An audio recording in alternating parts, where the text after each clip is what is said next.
Hello है नमस्ते welcome back to my channel again. और आप सभी का बहुत बहुत स्वागत है मेरे यूट्यूब चैनल साइको सूत्रा पर। आज जो पढ़ने जा रहे हैं कॉग्निटिव साइकोलॉजी में frames of consciousness. I must say that ये वीडियो बहुत ही इंटरेस्टिंग होने वाला है, तो लास्ट तक बने रहिएगा। तो विदाउट एनी फर्दर डिले चलिए स्टार्ट करते हैं आज का वीडियो। सबसे पहले देखते हैं कि कॉन्शियसनेस होता क्या है, जागरूकता, चेतन मन होता क्या है।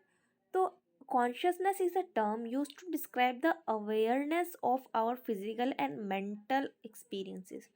क्या मतलब है, आप अभी कॉन्शियस है ना, क्योंकि आप अवेयर हैं, आप मेरी बात सुन रहे हैं, आप ये लेक्चर पढ़ रहे हैं, राइट। और मैं भी कॉन्शियस हूँ क्योंकि मैं पढ़ा रही हूँ, राइट। तो अगर आप अपने surrounding and physically and mentally experience में फिजिकली एंड मेंटली अगर आप अवेयर हैं, इसका मतलब इस टर्म को क्या कहते हैं, consciousness. Human consciousness is often compare to a stream. It is constantly changing but always flowing smoothly. एक स्ट्रीम की तरह बहता है। इसमें दो कॉमन स्टेट होते हैं, कॉन्शियस एंड अनकॉन्शियस। कॉन्शियस यानी आप अवेयर है अपने सराउंडिंग के, एंड अनकॉन्शियस मतलब आप अवेयर नहीं है, आपको नहीं पता आपके आसपास या आपके माइंड में क्या चल रहा है। Where the term unconscious represent a lack of awareness, consciousness itself, it can present a varying level of awareness. It is often referred to as a person's state of consciousness. हम next video में जानेंगे states of consciousness क्या होता है। इस video में हम frames of consciousness की बात करने जा रहे हैं, right. So human consciousness can be altered in a number of different ways including hypnosis की बात कर सकते हैं हम, ड्रग्स का क्या रोल होता है, राइट। ayahuasca की आपने टर्म सुना होगा, डिफरेंट ड्रग्स ड्रग्स की बात सुना होगा, हिप्नोसिस हिप्नोथेरेपी का नाम सुना होगा, मेंटल एक्सरसाइजेस क्या क्या क्या होती हैं, ये हम आने वाले वीडियोस में जानेंगे। तो अब हम पढ़ने जा रहे हैं फ्रेम्स ऑफ साइकोलॉजी, यानी कि frames of consciousness with the perspective of psychology.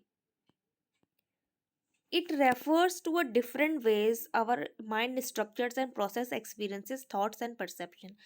Frames of consciousness का सिंपल सा ये मतलब है, जो भी हमारा एक्सपीरियंस हमें हो रहा है या हमारे जो विचार हैं, हम जिस तरीके से चीज़ों को देखते हैं, हम जो ग्रहण करते हैं, जितने भी सेंसरी इनपुट्स है, एक्सपीरियंस, थॉट्स, फीलिंग्स, परसेप्शन, ये माइंड में ऑर्गेनाइज कैसे होते हैं। हमारा माइंड स्ट्रक्चर एंड प्रोसेस, इसी को बोलते हैं फ्रेम्स ऑफ कॉन्शियसनेस।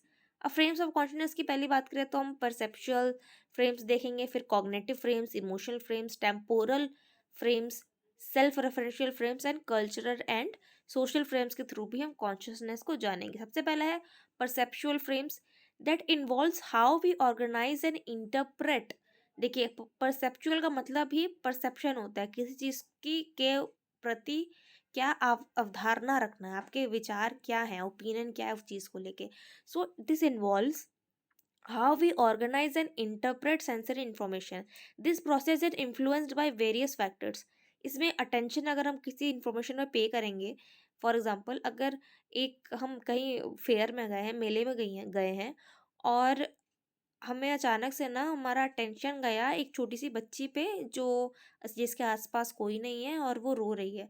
अब अगर हमारा अटेंशन उस पे गया, उससे हम क्या परसेप्शन अपना बना रहे हैं, ये हो सकता है ये बच्ची खो गई हो, इसलिए ये रो रही है और अपने पेरेंट्स को ढूंढ रही है।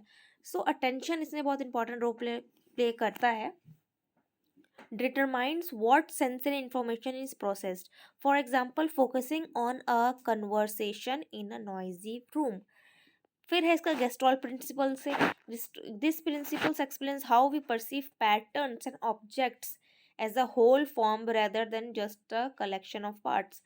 conceptual cues, the surrounding environment provides context that influence perception। for example a shape might be perceived differently on the background। या हो सकता है एक कोई बॉटल पड़ी है जिसका आगे से कलर कुछ और है, पीछे से कलर कुछ और है, या स्ट्रक्चर में थोड़ा चेंजेस है, राइट। सो कॉन्सेप्चुअल क्यूज, गेस्टॉल प्रिंसिपल, जैसे कि कैसे पैटर्न्स को हम ऑर्गेनाइज और ऑब्जेक्ट को कैसे एज अ होल देखते हैं, एंड अटेंशन पे करना, determines what sensory information is processed. ये तीनों फैक्टर बहुत रोल प्ले करते हैं इन परसेप्चुअल फ्रेम्स, राइट। तो आई आपको समझ में आया होगा कि that it involves how we organise and interpret our sensory information. दूसरा है हमारा cognitive frames. Cognitive frames encompasses mental structures that how we process information and solve problem. पहले में क्या था, हम ऑर्गेनाइज कैसे करते हैं मेंटल स्ट्रक्चर को, ठीक है, कैसे सोचते हैं, यहाँ पे है उसका प्रोसेस कैसे होता है और कैसे हम किसी, अगर कोई प्रॉब्लम है तो उसको सॉल्व कैसे करते हैं, ये हमारा कॉग्निशन यानी कि कॉग्निटिव फ्रेम में आएगा। इसमें स्कीमास की बात होगी, स्क्रिप्ट्स की बात होगी, मेंटल मॉडल्स की बात होगी। स्कीमास क्या होते हैं, एक मेंटल फ्रेमवर्क होता है। जैसे हम देखेंगे कि ना, जो एक स्कीमा बन गया है कि डॉग जितने भी होते हैं वो भौंकते हैं, उनके 4 पैर होते हैं एंड वो एज अ पेट एनिमल होता है। तो ये हमारे एक मेंटल स्ट्रक्चर बन गया है कि schema towards a dog. Script, ये एक स्पेसिफिक टाइप ऑफ स्कीमा होता है that guides our understanding of the sequence of events, कि अच्छा पहले ऐसे ऐसे हुआ, या अगर हमें रेस्टोरेंट जाना है तो हमें ये रास्ता और ये पैटर्न, ये गाड़ियाँ, इसके थ्रू इन लोगों के साथ जाना है वहाँ पे। Mental model, these are the deeper cognitive structures that represents our understanding of how things works in real world। फिर आता है इमोशनल फ्रेम्स, यानी कि इमोशनल, कैसे हम परसीव और इंटरप्रेट करते हैं on the basis of experience और आवर इमोशनल स्टेट। अगर हमारा अच्छा पॉजिटिव इमोशंस आ रहा होगा, अगर हम अच्छे मूड में होंगे तो हम चीज़ों को एक गुड एंड पॉजिटिव पर्सपेक्टिव से देखेंगे। अगर हम खुद नेगेटिव होंगे तो हम दूसरी चीज़ों को भी नेगेटिव वे में देखेंगे। सो पहला पढ़ते हैं मूड कॉन्ग्रुएंस। मूड कॉन्ग्रुएंस में क्या आएगा, our current mood influences how we perceive information. For example, when we are happy, we are more likely to interpret ambiguous situation positively. Effective priming, previous emotional experiences can prime us to respond in a certain way to a new stimuli। अगर कोई चीज़ करने, हमने पहले past में कोई चीज़ की थी और वहाँ से हमको नेगेटिव इमोशन आया, तो फ्यूचर में भी जब वही सेम सिचुएशन आएगी तो हम उसको नेगेटिवली ही देख रहे होंगे। फिर है हमारा temporal frames. It is related to how we perceive time and sequence events. पहला है chronological organisation and temporal discounting. Chronological organisation क्या होता है, टेम्पोरल का मतलब है, देखिए टाइम होता है, time and sequence of event और एनी सिचुएशन। अगर हम यहाँ टाइम की बात कर रहे हैं तो यहाँ पे क्रोनोलॉजी का मतलब ही टाइम होता है, और उसका organisation, that how we organise experiences in a linear sequence of past, present and future. कोई भी इन्फॉर्मेशन या अपनी लाइफ के बारे में सोचते हैं तो चाइल्डहुड अगर हम हमारे बारे में सोचे तो वो पास्ट होगा। अभी मैं और आप, हम साथ मिलके ये पढ़ रहे हैं, ये प्रेजेंट है, और फ्यूचर में हम एग्ज़ाम देंगे, इसका मतलब ये फ्यूचर में, भविष्य में इसका मतलब एग्ज़ाम देंगे तो वो फ्यूचर होगा। तो past, present and future. Temporal discounting बहुत इंपॉर्टेंट टर्म है। It is a tendency to devalue rewards and punishments that occur in the future compare to those in the present, right? Cultural and social frames, it is shaped by our cultural backgrounds and social interactions case by society। हर एक culture, society, उसका tradition अलग है, rules regulation अलग है, social contracts, social model, ठीक है, ये social cohesion बहुत अलग अलग है, ग्रुप डायनेमिक्स अलग है।